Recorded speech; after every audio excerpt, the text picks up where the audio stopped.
कहानी शुरू होती है और हम एक लड़के जेस को उसकी फैमिली के साथ नाश्ता करता हुआ देखते हैं। जेस हमेशा ही चुपचाप अपने में ही खोया रहता था और फाइनेंशियली कंडीशन स्टेबल ना होने की वजह से उसके घर की हालत काफी खराब थी, जिसकी वजह से जेस को काफी बुरा लगता था। उसकी 5 बहनें थी और उससे जो छोटी बहन होती है वो उससे सबसे ज्यादा क्लोज होता है और वो उसके साथ स्कूल भी जाती है। एक दिन जेस स्कूल के लिए निकलता है क्योंकि आज उसकी रेस होने वाली थी, लेकिन किसी ने उसके जूते गायब कर दिए थे, जिसकी वजह से उसे वापस घर आना पड़ता है। फिर वो अपनी मदर से उन जूतों के बारे में पूछने लगता है, जिस पर उसकी मदर कहती है कि वो जूते तो काफी पुराने हो गए थे, जिसकी वजह से मैंने उन्हें फेंक दिया। और वो जेस को उसकी छोटी बहन के जूते पहनने के लिए देती है, लेकिन अब क्योंकि वो लड़की के जूते थे इसीलिए जेस उन्हें लेने से मना कर देता है। तभी वहाँ पर जेस के फादर भी आ जाते हैं, जो कहते हैं कि हम जेस के लिए नए शूज खरीद लेंगे, लेकिन अब क्योंकि पैसे ना होने की वजह से जेस को उसकी बहन के जूते पहनने के लिए कहा जाता है। फिर जेस ब्लैक मार्कर से उन जूतों को कलर करने लगता है ताकि वो लेडीज ना लगे, लेकिन थोड़ी देर के बाद उसके जूतों पर पानी गिर जाता है, जिसकी वजह से वो ब्लैक कलर उतरने लगता है। इसी दौरान उसकी स्कूल बस भी वहाँ पर आ जाती है और जेस दुखी होते हुए रोते हुए भागता है अपनी स्कूल बस की तरफ। फिर नेक्स्ट सीन में हम जेस को उसकी क्लासरूम में देखते हैं, जहाँ पर लड़कियों वाले जूते पहनने की वजह से 2 लड़के उसे परेशान करने लगते हैं। इसी दौरान उनकी क्लास में प्रिंसिपल आते हैं, उनके साथ एक लड़की भी होती है जिसका नाम लेज़ली होता है। वो लेज़ली को पूरी क्लास के साथ इंट्रोड्यूस करवाते हैं क्योंकि वो स्कूल में नहीं आई थी। अब टीचर सारे बच्चों को हॉबीज पर ऐसे लिखने के लिए देती है, जिसे सभी बच्चों को अगले दिन क्लासरूम में पढ़ना होगा। क्लास खत्म होने के बाद इन सब की रेस होने वाली थी, जिसमें जेस भी पार्टिसिपेट करने वाला था। तब लेज़ली भी इस रेस में हिस्सा लेती है। फिर जब रेस स्टार्ट होती है तो सबसे आगे जेस था, लेकिन देखते ही देखते लेज़ली सबसे आगे आ जाती है और वो सबको हराते हुए ये रेस जीत जाती है। इस बात से लेज़ली बहुत खुश होती है और वो जेस का हाथ पकड़कर उसे उठाकर आगे बढ़ना चाहती थी, लेकिन जेस तो चुपचाप वहाँ से निकल जाता है क्योंकि जेस को काफी बुरा फील हो रहा था। स्कूल खत्म होने के बाद जब वो अपनी बहन के साथ बस में बैठकर घर जा रहा होता है, तब लेज़ली भी उसी बस में होती है और वो भी उसी जगह पर उतरती है जहाँ पर जेस और उसकी बहन उतरे थे। अब जेस को लग रहा था कि शायद वो उसका पीछा कर रही है, लेकिन कुछ देर के बाद वो बताती है कि मैं यहाँ पर नहीं आई हूँ और पास में ही मेरा घर है। नेक्स्ट डे स्कूल में फिर से 2 लड़के जेस को परेशान कर रहे होते हैं, लेकिन तभी लेज़ली जल्दी से जेस के पास आ जाती है और वो जेस से उसकी बनाई हुई ड्राइंग्स देखने के लिए उससे मांगती है। और जब लेज़ली उन ड्राइंग्स को देखती है तो वो जेस की काफी तारीफ करती है और वो जो शरारती बच्चे होते हैं वो वहाँ से चले जाते हैं। इसके बाद उनकी क्लास स्टार्ट हो जाती है, जहाँ पर टीचर लेज़ली को बुलाती है उसका ऐसे सबके सामने पढ़ने के लिए। और यहाँ पर हमें पता चलता है कि लेज़ली की हॉबी स्कूबा डाइविंग करने की थी। वो सभी को अपनी बातें और अपनी हॉबीज के बारे में मजीद बताने लगती है, जिसे सुनकर अब जेस भी उसकी बातों में खोने लगता है। स्कूल खत्म होने के बाद लेज़ली बस में जाकर सबसे पीछे वाली सीट पर बैठ जाती है, लेकिन अब क्योंकि वो जगह सीनियर्स की होती है इसीलिए जेस उसे वहाँ से उठाकर अपने साथ वाली सीट पर बिठा देता है। फिर कुछ टाइम के बाद ये तीनों घर वापस आ जाते हैं। यहाँ पर जेस फर्स्ट टाइम किसी के साथ घुल मिल कर अच्छे से बात कर रहा था। बातों ही बातों में लेज़ली जेस के साथ रेस लगाती है, तो वो दोनों तेजी से दौड़ते हुए जंगल की तरफ बढ़ने लगते हैं और तभी चलते हुए उन्हें वहाँ पर एक लटकी हुई रस्सी दिखाई देती है, जिसके नीचे से पानी बह रहा था। लेज़ली रस्सी के सहारे पानी की दूसरी साइड पर पहुँच जाती है, लेकिन जेस ये सब देखकर दूसरी तरफ आने के लिए मना कर देता है, लेकिन बाद में वो लेज़ली के कहने पर उसकी हेल्प से दूसरी साइड पर आ जाता है। वो दोनों जंगल में काफी आगे तक आ गए थे, जहाँ आगे बढ़ने पर उन्हें वहाँ एक खराब गाड़ी खड़ी हुई दिखती है। तब लेज़ली उसे अपनी घोड़ा गाड़ी इमेजिन करने लगती है कि थोड़ा आगे जाने पर उसे वहाँ पर एक ट्री हाउस दिखता है। लेज़ली इस पूरी जगह को एक खूबसूरत जगह इमेजिन करने लगती है। ऐसा लग रहा था कि ये उसका कैसल है और वो एक प्रिंसेस है और उसके आसपास यानी सारे जंगल में रहने वाले लोग उसे देखने के लिए आए हैं। यानी अगर कहा जाए तो अपने ड्रीम की दुनिया में आ गई थी। लेज़ली उस टूटे हुए ट्री हाउस को ही अपना कैसल मानने लगती है और जोर जोर से चिल्लाते हुए आसपास के लोगों को इमेजिन करते हुए वो बोलती है कि मैं तुम्हारी रानी हूँ और मैं तुम सबको बचाने के लिए आ गई हूँ और अब से मैं तुम्हारी प्रोटेक्शन करूंगी। और तभी आसपास से तेज हवाएं चलने लगती हैं और लेज़ली की खुशी का तो कोई ठिकाना ही नहीं होता।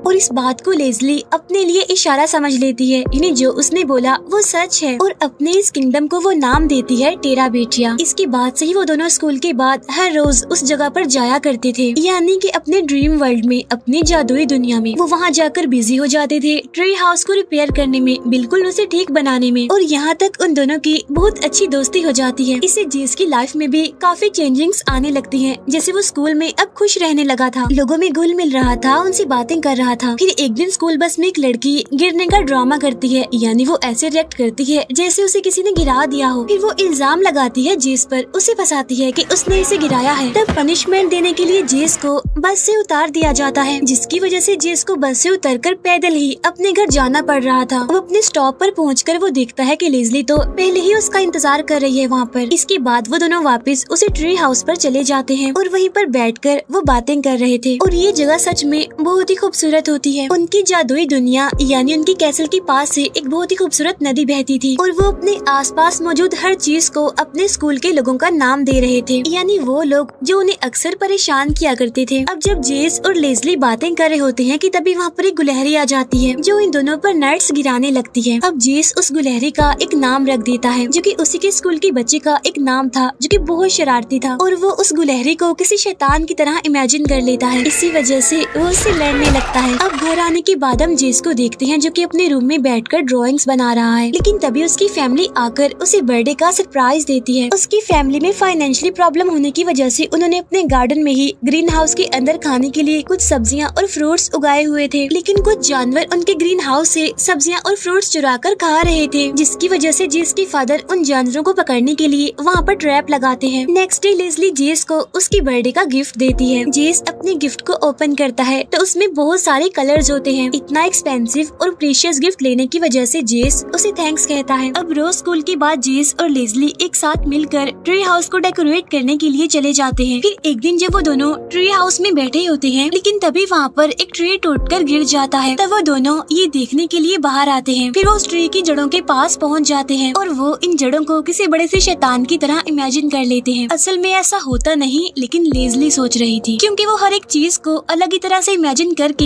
ये एक्सपीरियंस करना चाहती थी। वो इस छोटी सी जगह को भी किसी बड़े से पैलेस और क्रिएचर्स की तरह इमेजिन करने लगती है, जैसे कि किसी क्रिएचर को उन पर अटैक करने के लिए भेजा गया है और उनका ये खेल वहाँ पर चलता रहता है। फिर एक दिन जेस के केज में एक जानवर पकड़ा जाता है जो अक्सर इनकी सब्जियों को खराब करता था और उन्हें चुरा कर खाता था। तब जेस उसे मारता नहीं बल्कि वो उसे जंगल में छोड़ाता है, और जब ये बात उसके फादर को पता चलती है तो वो बहुत गुस्सा हो जाते हैं और वो जेस को बहुत डांटते हैं। वो उससे कहते हैं कि वो जानवर बहुत ही खतरनाक है, देखना वो एक दिन जरूर वापस आएगा और हमारे फ्रूट्स और सब्जियों को खराब करेगा, जिसकी वजह से हमारे पास कोई पैसा नहीं रहेगा। तब इस बात से उदास होकर जेस वहाँ से चला जाता है। अब जेस की पूरी लाइफ प्रॉब्लम से भरी हुई थी, लेकिन लेज़ली के आने की वजह से उसकी लाइफ में खुशी की कोई उम्मीद थी। फिर एक दिन जेस को एक शॉप में एक डॉग मिलता है जो कि लावारिस था, यानी वो किसी का भी नहीं था। तब जेस उस डॉग को अडॉप्ट कर लेता है और वो लेज़ली को एज अ गिफ्ट उसे दे देता है। तब लेज़ली तो ये देखकर बहुत खुश हो जाती है और वो उस डॉग को प्रिंस कहकर बुलाने लगती है और वो उसे अपनी जादुई दुनिया की रखवाली करने के लिए रख लेती है। इसके बाद वो दोनों फिर से अपने डॉग के साथ अपनी जादुई दुनिया में चले जाते हैं, लेकिन तभी उन्हें अपने सामने एक जायंट ट्री चलता हुआ दिखता है। तब लेज़ली उसे देखकर अपने ड्रीम वर्ल्ड में खो जाती है और वहाँ चली जाती है और वो उस जायंट ट्री का भी कोई नाम रख देती है। वो उसे उस लड़की का नाम देती है जो कि सबको तंग करती है। फिर वो दोनों उस जायंट ट्री को देखकर वहाँ से भागने लगते हैं। इसके बाद वो वापस अपने ट्री हाउस में आ जाते हैं।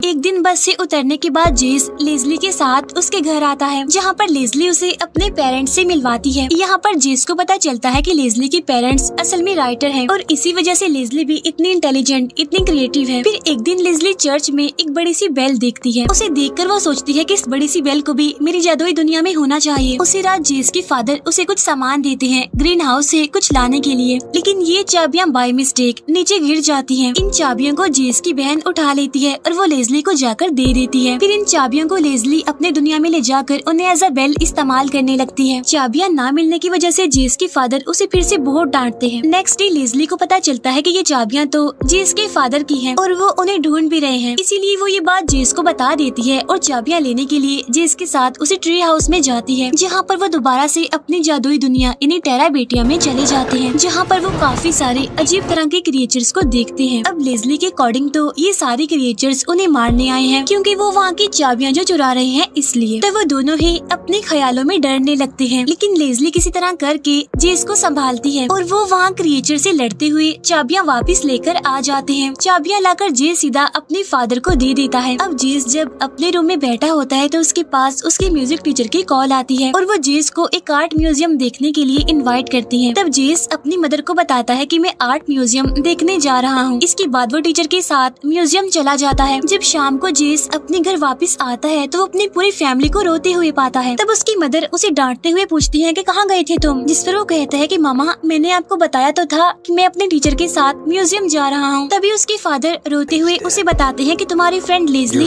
मर गई है। फिर वो कहते हैं कि लेज़ली जंगल में रस्सी के सहारे नदी के उस पार जाने की कोशिश कर रही थी, लेकिन रस्सी टूटने की वजह से वो नीचे पानी में गिर गई और पानी में डूबने की वजह से उसकी मौत हो गई। ये सुनते ही जेस पूरी तरह से टूट जाता है और काफी दुखी हो जाता है। उसे इस बात का यकीन ही नहीं आ रहा था कि उसकी बेस्ट फ्रेंड अब इस दुनिया में नहीं रही, वो मर चुकी है। और जब वो लेज़ली के घर जाता है तो उसके फादर भी बहुत रो रहे होते हैं और वो जेस को बताते हैं कि तुम मेरी बेटी लेज़ली की बेस्ट फ्रेंड थे और वो तुम्हें बहुत पसंद करती थी, तुम उसके इकलौते दोस्त थे। इसके बाद कुछ दिन गुजर जाते हैं और जेस अकेला ही लेज़ली और उसकी जादुई दुनिया में चला जाता है, जहाँ पर पीछे पीछे उसकी छोटी बहन भी आ रही होती है। लेकिन तब गुस्से में जेस उससे कहता है कि चले जाओ तुम यहाँ से, क्योंकि ये जगह सिर्फ लेज़ली और मेरी है और यहाँ पर कोई थर्ड पर्सन नहीं आ सकता। अब देखते ही देखते जेस पहले की तरह बन जाता है, यानी कि उदास, अपने ही आप में खोया हुआ। वो किसी से भी ज्यादा बात नहीं करता था। फिर एक दिन वो स्कूल के बाद ट्री हाउस में जाता है और वो लेज़ली के दिए हुए कलर्स को पानी में फेंक रहा होता है, लेकिन तभी उसे वहाँ पर किसी के आने की आहट सुनाई देती है और वो और कोई नहीं बल्कि जेस के फादर होते हैं, जिनके गले लगकर जेस रोने लगता है और कहता है कि लेज़ली के मरने का रिस्पॉन्सिबल मैं खुद को समझता हूँ, क्योंकि अगर मैं लेज़ली को उस दिन अपने साथ म्यूजियम लेकर जाता तो शायद आज वो जिंदा होती। लेकिन जेस के फादर उसे समझाने की कोशिश करते हैं कि इसमें तुम्हारी कोई गलती नहीं है, क्योंकि ये लाइफ है जो ऐसे ही चलती है। फिर वो जेस को रिलैक्स करते हुए अपने साथ ले जाते हैं। कुछ टाइम के बाद हम दिखते हैं कि लेज़ली की फैमिली इस एरिया को छोड़कर जा रही है और जब जेस उन्हें दिखता है तो वो भागकर उनके पास जाता है और उनसे पूछता है कि आपके घर के सामने जो लकड़ियाँ हैं मैं उन्हें यूज कर सकता हूँ। तब लेज़ली के फादर अपसेट होते हुए जवाब देते हैं कि हाँ बिल्कुल कर सकते हो। तब जेस उन लकड़ियों से उस जंगल में जाकर ब्रिज बनाता है ताकि उसके ऊपर से गुजरकर नदी की दूसरी साइड पर जाया जा सके। जेस अपनी छोटी बहन से अपने मिसबिहेव करने पर माफी मांगता है और वो उसे ब्रिज दिखाने के लिए ले जाता है जो कि उसने बनाया था। वो उसे वहाँ का ट्री हाउस दिखाते हुए कहता है कि ये जगह एक पूरा कैसल है और तुम इसकी प्रिंसेस हो। यहाँ पर जितने भी लोग आए हैं तुम्हें देखने के लिए आए हैं। तब ये सुनकर जेस की बहन भी उन सारी चीजों को वैसे इमेजिन करने लगती है जैसे कि लेज़ली किया करती थी, अपना ड्रीम वर्ल्ड, अपनी जादुई दुनिया समझकर, जिसमें कि वहाँ पर रहने वाले टेराबेटियन उन्हें वेलकम करते हैं। और ये प्यारी सी मूवी यहीं पर एंड हो जाती है। Thank you for watching.